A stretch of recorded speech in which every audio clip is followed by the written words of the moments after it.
So hello, what's up mga J-Vlog? Welcome ulit sa panibagong video. And for today's video, ayan, phone comparison naman tayo between sa iPhone XR versus the iPhone 12 mini. Ano kaya maganda sa dalawang smartphone na to? Anong perfect na i-purchase? Tara mga J-Vlog, check natin.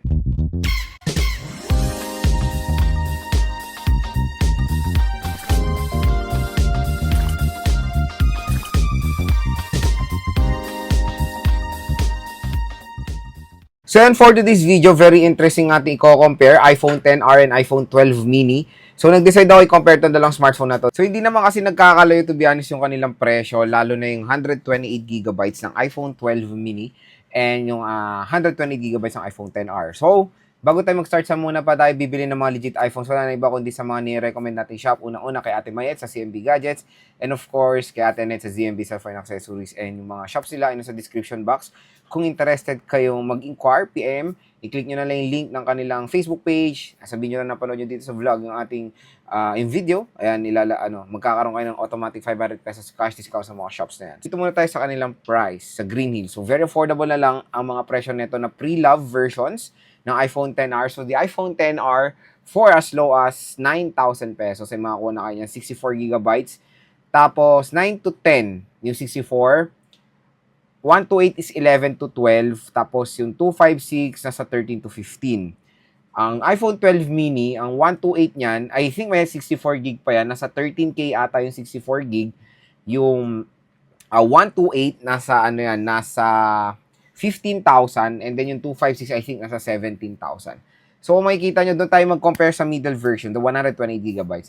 So 12,000 for the iPhone XR, 15,000 for the iPhone 12 mini. So, 3,000 pesos ang kanilang price difference when it comes sa 120GB. Kaya, hindi sila nagkakalayungan ng presyo, to be honest. Pero, ang layo nung kanilang ng release date. 2 years ang gap kasi 2020 na release yung 12 mini, 2018 ang iPhone XR. So, yun mga J-Vlog, dito muna tayo sa specs. Kung makikita nyo naman, syempre, ang iPhone 12 mini, so, super liit lang yan. Maliit na form factor, pero super powerful ng chipset pa rin still ngayon 2024 compare sa iPhone XR na malaki yung malaki yung form factor, pero syempre mas outdated yung chipset niya sa iPhone 12 mini. Advanced si 12 mini dahil siya ay powered ng Apple A14 Bionic chip compare kay iPhone XR na Apple A12 Bionic chip. Tapos si iPhone XR ay nasa bottom list na po ng mga devices na supported ng iOS 18. So meron na lang a slight chance na ma-update ng iPhone XR sa iOS 19. Pero sure, matik si iPhone 12 mini ay masusupport pa ng iOS 19. Matagal pa po magiging relevant when it comes sa OS update ang iPhone 12 mini. So dito tayo sa specs. When it comes sa specs, syempre, lamang na lamang din karamihan ang iPhone 12 mini. Unang-una nga sa sinabi ko sa inyo is of course sa kanyang software, is of course sa kanyang chipset, mas advanced. Pangalawa, ang iPhone 12 mini po ay 5G capable na po. So, si iPhone XR ay 4G. So, syempre, yan yung isang advantage ng 12 mini pag i-compare natin sa iPhone XR. Next is the display quality. Super Retina XDR OLED display compare sa iPhone XR na IPS LCD display. Susunod dyan mga ka-J-Vlog, of course, sa camera, dual rear camera system si iPhone 12 mini. Meron tayong ultra-wide camera compare kay iPhone XR na single rear camera system. So, na-introduce ang dual rear camera system ng base model ng iPhone sa iPhone 11. Doon tayo nagkaroon ng ultra-wide camera. Pero yon, specs-wise camera, lamang po ang iPhone 12 mini. Pero syempre, may ilalamang din ng iPhone XR since ito po yung little version ng 12 base model. Meron tayong konting advantage sa iPhone XR. Unang-una sa screen size, 6.1 inches sa iPhone XR, mas malaki siya.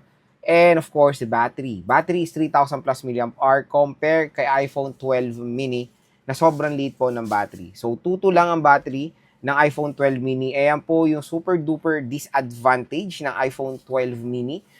Malakas siya, yes, nandun tayo. Powerful, pero babagsak tayo sa battery performance. Since maliit ang form factor ng iPhone 12 mini, manage your expectation while buying this smartphone dahil yung battery niya talaga ay sobrang liit. So, advantage ng iPhone XR, bigger form factor, larger battery. Tulad sinabi ni Apple, since yung iPhone 12 din na base na regular size, ay maliit din ang battery capacity. I think nasa 2.8 or 2.9 yon. Sinabi nila kasi na mas smaller ang processor ng iPhone 12 series, which is the Apple A14 Bionic chip. Mas maliit ang processor, mas power efficient. Pero, in today's in today's time, 2024, na marami ako nakikitang mga comments sa mga iPhone 12 nila na sobrang bilis daw malobat. So yes, expect nyo na yan na mabilis talaga malobat ng iPhone 12 lalo na 2,000 plus lang milliampere ang battery niyan. And yes, nung 2020, nung na-release ang iPhone 12, matagal siya malobat, optimize yung kanyang software. Marati tayong nag-update, di ba? Meron tayong mga bagong features na require din ng battery consumption, kaya yun din yung mga resulta na bumibilis malobat ang iPhone 12 habang nasa software update. Kasi syempre may mga new features tayong nadadagdag. At ayun mga J-Vlog, sa iPhone XR naman is iOS 18 na nga lang ang pinaka-sure natin na ma-update itong smartphone na to. Pero don't worry, the iOS 18 still matagal pa magagamit yan, reliable pa yan. For example, hanggang iOS 18 na lang si XR, siguro bilang pa kayo ng 4 to 5 years bago mawalan talaga ng complete update sa mga applications ang iPhone XR. So matagal pa magagamit, don't worry, super duper affordable na lang siya ngayong 2024. So yun mga J-Vlog, ang pinaka-main na tanong, ano ba ang mas sulit i-purchase, the iPhone XR or the iPhone 12 mini? Medyo crucial ang ating decision when it comes sa dalawang smartphone na to. Kasi i-compare natin yung 128GB. Tulad ng sinabi ko, 3,000 pesos price difference. Super duper liit lang ng price difference. Sa iPhone 12 mini kasi, maganda siya. Ang ganda ng specs, malakas, maganda yung camera, super powerful pa rin yung chipset, at syempre 5G na siya. Ang pinaka-main talaga magiging kalaban nyo dyan, smaller screen size and smaller battery. Yan lang talaga disadvantage niyan. Compare sa iPhone XR na medyo outdated yung specs pero kaya pa rin lumaban, kaya pa rin makipagsabayan, and still powerful pa rin ang Apple A12. Kaya pa rin makipag-handle yan ng mga modern games today tulad nila ng ML, COD at marami pang iba. Ang lamang niya kasi dito is screen size and of course battery. Kaya yon, sa preference niyan. Kung ako naman tatanungin, ano ako pagpipiliin, dito ba ako sa 12 mini or the iPhone XR? To be honest mga J-Vlog, iPhone 12 mini, hindi ko kasi nakikita yan as a primary smartphone dahil sobrang bilis malobat niyan. Trust me, meron na akong iPhone 12 mini, pangatlong cellphone ko nga yan, and mabilis pa rin siya malobat, sobrang hassle.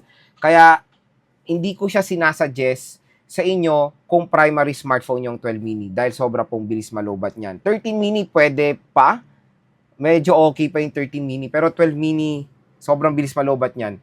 Kaya for me, as a primary smartphone, kung pipili kayo sa dalawang smartphone na to, I'll go for the iPhone XR dahil sa battery and of course sa screen size.